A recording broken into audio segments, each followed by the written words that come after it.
కుటుంబంతో కాకుండా నాలాగా మరి ఎంతోమందికి ఈ పురస్కారం మూలంగా వాళ్ళకు ఒక ఉత్సాహపరచాలి అంటూ ఆయన పీక్లో ఉండంగానే ఒక అక్కినేని నాగేశ్వరరావు నేషనల్ అవార్డు ప్రకటించడం, ఈ భారతదేశ చలనచిత్రలో పరిశ్రమలో ఎవరైతే అత్యున్నతమైనటువంటి సేవలు అందించారో అలాంటి వారికి ఈ అవార్డు ఇవ్వటం అన్నది నిజంగా చాలా చాలా గర్వించదగ్గ విషయం, చాలా గొప్ప విషయం.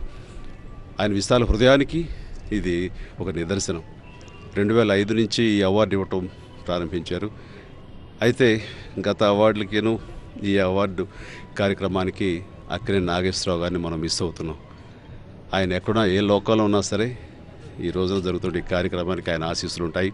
ఆయన వారసులు ఈ కార్యక్రమాన్ని ఇంత చక్కగా గర్వపడే స్థాయిలో ముందుకు తీసుకెళ్ళటం చాలా చాలా గర్వించదగ్గ విషయం. ఆయన ఎక్కడ సరే ఆయన ఆశీస్సులు అందరికీ ఉంటాయని నేను భావిస్తున్నాను.